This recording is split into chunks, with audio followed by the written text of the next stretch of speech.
এই অটো বন্ধ করে দিবে, অটো বিদ্যুৎ খায়।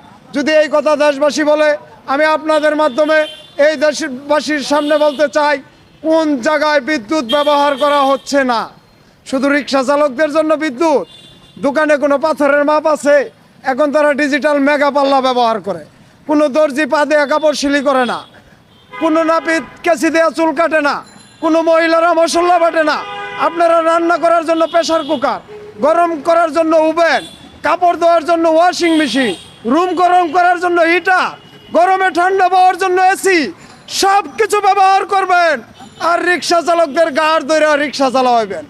এ দেশে ডিজিটাল কোনো স্বপ্ন তাদের জীবনে পাইতে দিবেন না।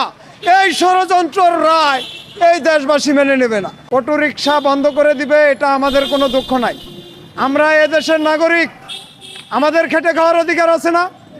একটা বিকল্প কর্মসংস্থান তৈরি না করে এ ধরনের আত্মঘাতী রায় দিয়ে দেশের ভিতরে নতুন করে একটি সংঘাত তৈরি করার পায়তারা চালু করা হয়েছে। আজকে মোহাম্মদপুর, মিরপুর, ওই যাত্রাবাড়ি, এই জায়গায় অটো চালকরা বিভিন্ন বিক্ষোভ এবং সংঘর্ষে জড়ায় পড়ছে আইন শৃঙ্খলা বাহিনীর উপরে। তারা আইন শৃঙ্খলা বাহিনীর বিরোধিতা করতেছে। কিন্তু গত 2 দিন আগেও এই শহরে অটো চালকদের পক্ষ থেকে কোনো ধরনের আন্দোলন ছিল না। এটা একটা নতুন স্বাধীন দেশ।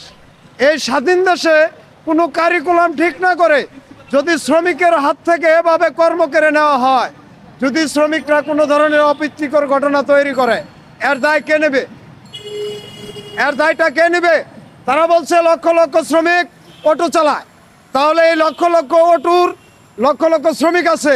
আজকে আমরা দিশেহারা, আমাদের ফ্যামিলিরা তো অবাক, আমাদের ছেলেমেয়ের মুখের দিকে আমরা তাকাইতে পারতেছি না। হঠাৎ করে এ ধরনের একটা সিদ্ধান্ত আমাদের উপরে পারমাণবিক বোমার মতো আক্রমণ করছে। এই অটো বন্ধ করে দিবে, অটো বিদ্যুৎ খায়। যদি এই কথা দেশবাসী বলে, আমি আপনাদের মাধ্যমে এই দেশবাসীর সামনে বলতে চাই, কোন জায়গায় বিদ্যুৎ ব্যবহার করা হচ্ছে না। শুধু রিক্সা চালকদের জন্য বিদ্যুৎ, দোকানে কোনো পাথরের মাপ আছে, এখন তারা ডিজিটাল মেগা পাল্লা ব্যবহার করে। কোনো দর্জি পা দেয়া কাপড় সিলি করে না, কোনো নাপিত কেসি দেয়া চুল কাটে না, কোনো মহিলারা মশলা বাটে না। আপনারা রান্না করার জন্য প্রেসার কুকার, গরম করার জন্য ওভেন, কাপড় ধোয়ার জন্য ওয়াশিং মেশিন, রুম গরম করার জন্য হিটার, গরমে ঠান্ডা পাওয়ার জন্য এসি, সব কিছু ব্যবহার করবেন। আর রিক্সা চালকদের গাড় ধরে রিক্সা চালাবেন। এ দেশে ডিজিটাল কোনো স্বপ্ন তাদের জীবনে পাইতে দিবেন না। এই ষড়যন্ত্রের রায় এই দেশবাসী মেনে নেবে না।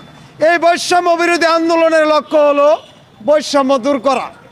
তারা যদি বিচারপতিদের বৈষম্য দূর না করে, এই দেশ থেকে বৈষম্য দূর হবে না। এই রায়ের ভিতরে বৈষম্য প্রতীয়মান। আপনারা দেখতে পাচ্ছেন, প্রিয় দেশবাসী, 36 দিন আন্দোলন ছিল, এখানে চাকার ইঞ্জিনের কোনো গাড়ি ছিল না। এই ইট পাটকেলের ভিতরে রিক্সাওয়ালারা রিক্সা টাইনা নিয়ে যাইতে পারতো না। আমরা অটোওয়ালারা যদি তড়িৎ গতিতে এই আহতদের হাসপাতালে প্রেরণ না করতাম, আর যদি হতাহতদের যোগাযোগ ঠিক মতো না করতাম, রাতের 3টা বাজে ওই লাশমারমা থেকে ওষুধ এনে না দিতাম, অভিভাবকদের আনা না করতাম, আজকে এই আন্দোলনের সুফল এভাবে আপনারা ভোগ করতে পারতেন না। পরিবহনে একটি কর্মসংস্থান তৈরি না করে এ ধরনের রায় বাস্তবায়ন করার থেকে আমি পুলিশ প্রশাসনকে অনুরোধ জানাচ্ছি, আপনারা আইন প্রয়োগকারী সংস্থা, আপনারা আইন প্রয়োগ করবেন, কাউকে গাড় ধরে আইন মানাবেন না। কাউকে গাড় ধরে আইন মানানোর দায়িত্ব তো আপনাদের না। আপনারা যে আইন প্রয়োগ করলে দেশবাসী আইনের সুবিধা ভোগ করতে পারবে, এ ধরনের আদেশ আপনারা মেনে নেবেন। আমাদের কর্মসংস্থান তৈরি না করে অটোর বিরুদ্ধে যে ধরনের আদেশে আসুক না কেন, এই আদেশ না মানার জন্য আমি সমস্ত আইন প্রশাসন, আইন প্রয়োগকারী সংস্থার প্রতি অনুরোধ জানাচ্ছি।